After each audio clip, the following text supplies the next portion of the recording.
Hello everyone, today I'm going to be talking about the limited edition Game & Watch Super Mario Bros. Version. The one that they put for the 35th, made for the 35th anniversary, and I just dropped it just then. That's a good start, isn't it? This is sort of a review, but it's not really scripted or anything.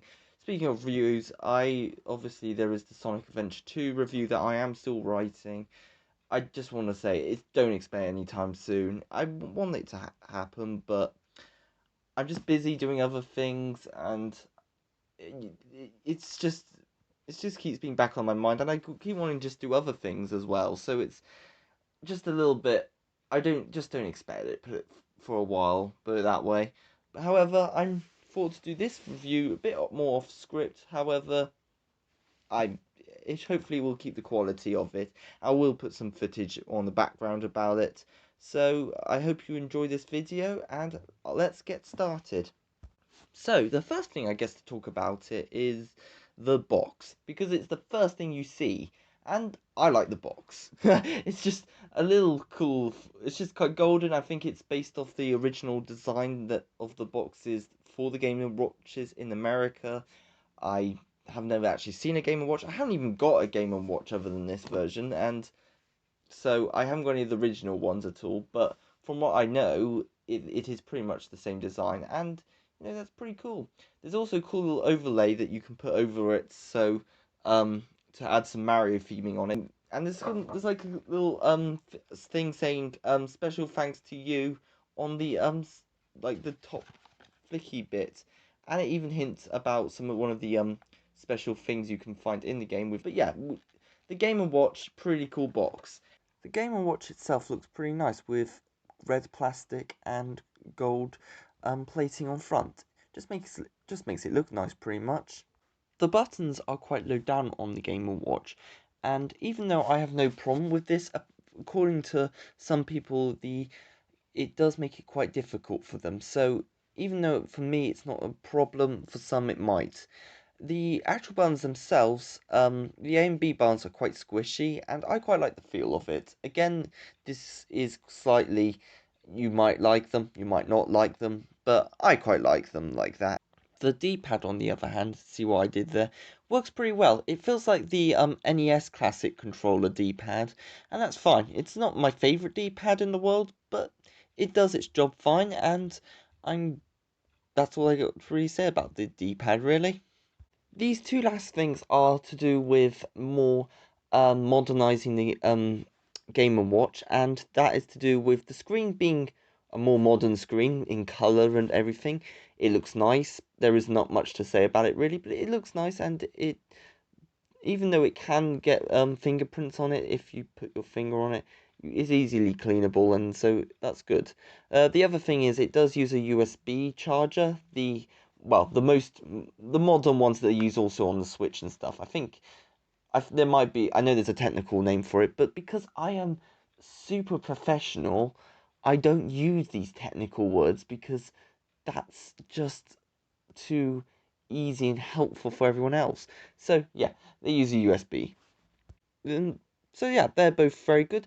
The only last thing I want to mention about the Game & Watch, and it's not something you should worry about or anything, and it shouldn't put you off your purchase, but I do feel I'm slightly worried about carrying it around and stuff because it does feel quite, even though it feels hard, it does feel like it could still snap easily. And I'm sure Nintendo have stress tested the Game & Watch, but it is something that when I'm holding it, I feel like I don't want to bend it or anything, or else it might snap into two, or even put any pressure onto it. So I haven't tested anything out to check if that is the case, but I'm just letting you know how I feel about it, and that is something that I did find.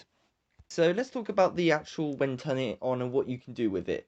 Like I said, there's 3 games with it as well as the watch. Let's talk about the watch first. The watch is pretty cool. It has like some cool like little like things that you can just look at. It has like little secrets, and you can like drop enemies into the game, and well, I say game, it's not a game, it's a watch, and you can do little things like flashing it and with the writing, and also if you hold down the A button, you can play the Mario song. The only complaint I kind of have is that it's got like a beeping sound. I'll give you a little listen. I know it's meant to be a clock, but I just find that a noise just a bit annoying, and oh well, what can you do about it? I get the purpose of it, but it's not my favourite clock sound. Another problem with the clock, and that is actually not with the actual clock itself, but it's with the song, Mario song that is accessible via the clock, and that's because some of the languages are mixed up. Nintendo have apologized. I hope that maybe like slightly newer versions when they with different batches might fix the issue, but we can't guarantee that. However, yeah, there is a problem with the languages. It doesn't affect English, but it might affect some other languages. However, it is very easy to change between the languages, so you can get the right subtitles in there. It's just a bit muddled all over the place.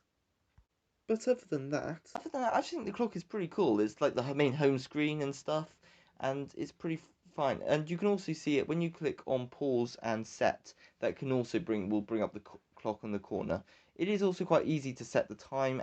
The charge on the Game & Watch is pretty good. I haven't got any exact numbers, but considering I've only had to charge it once, though I haven't been using it every day of this week, but I've been using it enough and stuff, and I've only needed to charge it once. I'd say it's pretty good, and the only time I did need to charge it was near the beginning, because they didn't put that much power in the Game & Watch to begin with, so other than that, it's pretty good. One thing that I find quite interesting is that you can't fully turn it off again. Like, you can turn it on originally, but you can't seem to turn it off. And obviously there's like sleep mode and stuff, but it will go on after a while you haven't used it. But actually turning it off fully, I don't think that's possible. The Game & Watch has 3 games, so it probably should be called the Games and Watch, not Game & Watch. But oh well, that's not the problem. And the 3 games are Super Mario Bros. 1, Super Mario Bros. 2, The Lost Levels, and Ball, Super Mario version of it. I can't do an in-depth review in this video about any of the 3 games. However, though to be honest, Ball probably doesn't need that much of an in-depth review, does it? But I can give you a bit of an outline on what my feelings about the games are, and that's what I'll do right now. Super Mario Bros. 1 is a very okay game, in the sense that, yes, I think I can see how this game was very popular at the time. It was something new, it was quite revolutionary, but there are a lot of problems with it too. So some of the fun things I think are good about it is that the level design's very good. The classic actual platforming, the enemies, Mario, they're all very iconic, and I all like them. And I think, they established themselves very well in this game. Some of the things I don't like as much is the controls, the lack of overworld map, and just little things like the fact that Mario does shrink down to just mini Mario when he gets hit by something and when he's using Fire Flower. That's what I'm trying to say. Using the Fire Flower, he goes down to small Mario, as well as why doesn't he go to Fire Mario when he touches a Fire Flower? Those things don't make sense in my mind, and I wish that they were the case. But it is a very revolutionary game, and it was a first game of the series, and a lot of these other games in the future have solved it, as well as the fact that the Game & Watch has helped solve some of these things as well, like the fact that they do have a world select thing on the front of the menu to allow you to access levels that you've worlds that you have been already conquered or mastered. I'm not exactly sure. I don't know if it goes past it. I think you got to it when you get to it anyway. So it's those little things I just think are really good, and I think that they help it. Also, I find the controls with the A and B button, they feel better for some reason, in my opinion. I don't know if they've loosened the controls or something, but they do feel better. So they have helped some of the problems I have with the Super Mario Bros. 1 in this, but it's still not perfect. The same goes with Super Mario Bros. 2 in a lot of senses. However, I do actually prefer Super Mario Bros. 2 because, the background details I find are nicer in their game. And I like to just say, I've mentioned even about the graphics not aging very well, because I think no one's surprised about that, but I am talking about other things. A lot of the complaints though do still stand for Super Mario Bros. 2, but I do kind of like it in a lot of ways a little bit more because even though sadly they did have to remove the two-player mode, I don't know why. To be honest, it wasn't very good in the first one, but it's still not the greatest to have to remove a feature. But they changed it if instead of you being able to play with Luigi, and he controls completely differently, so I find that pretty cool. There's also some like bonus hidden worlds like World 9 and stuff just you can unlock, and that's pretty cool. There are obviously the problems that I have that have been fixed with the Super Mario Bros. 1 that's also been fixed in Super Mario Bros. 2 in this version. Like I find the controls easier and also the level world select as well. So those things have been translated across, and I'm glad about that. But there isn't much really more to say. This is just a famously more harder version of Super Mario Bros. The final game is Ball. It's a very simple game. You basically have a man. This in this version is Mario or Luigi, and you're basically juggling the ball left and right, um, and trying to keep it up. You use two balls at the time, or three, depending which if it's game A or game B. They're very similar, but I like to just say I recommend game B, because it does take a little while to get going with game A. I've just find it a bit boring. Well, game B it gets a bit more difficult more quickly, and it's more entertaining in my opinion.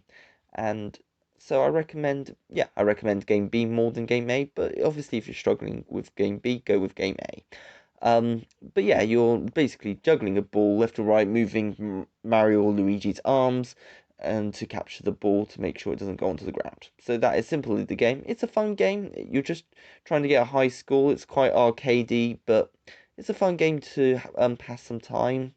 So, there isn't really much more I can say about the game, really. That's a full review on Ball right there. Some other little things I want to mention before we finish talking about the games is that the games run pretty good on the Game and Watch as the whole, so that's pretty good. I really like some of the extra little secrets, like I mentioned about unlocking Luigi in the Game and Watch. There's also the infinite amount of power ups button that will help you definitely get through Super Mario Bros. 2, because that is a hard game, so that will be really useful. So there's a lot of good things about the Game and Watch that they've added. So with those little special things, as well as the other ones I've already mentioned as well. But also some other little things I want to mention that is actually very little is the annoyance that is that Mario is quite small on the screen when playing Super Mario Bros. 1 and 2. The Game and Watch doesn't matter too much, but yeah, Super Mario Bros. Yeah, he is very small. The gameplay is quite small. That's because of the screen being quite small. I get why it is the size it is, because obviously they could have like made him Mario bigger but cut down some of the extra detail. And I think, to be honest, when they do that, it can sometimes make the game more difficult and annoying because you haven't got enough time to react to things. So, some ways, I think definitely with this game, it is something that is better off like that.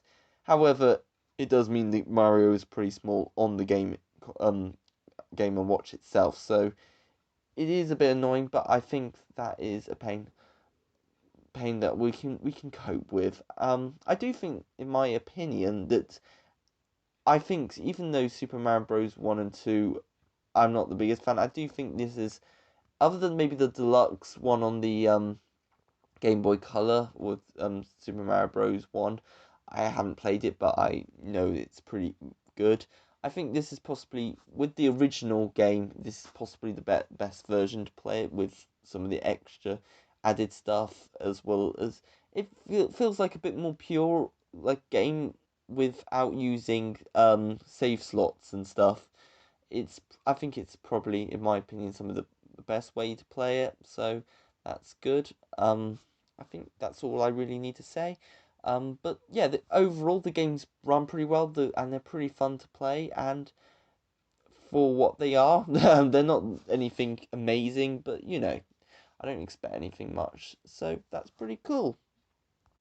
Okay, I've been through most of the things I wanted to talk about. So the last thing I wanted to really talk about was the price, because it is about £50 to £45 or $50 in America, from what I've heard, and that is quite expensive for basically free games. Super Mario Bros. 1 and 2 being available already on the Nintendo Switch Online with a bunch of other games, as well as the fact that also you probably can get Super Mario Bros.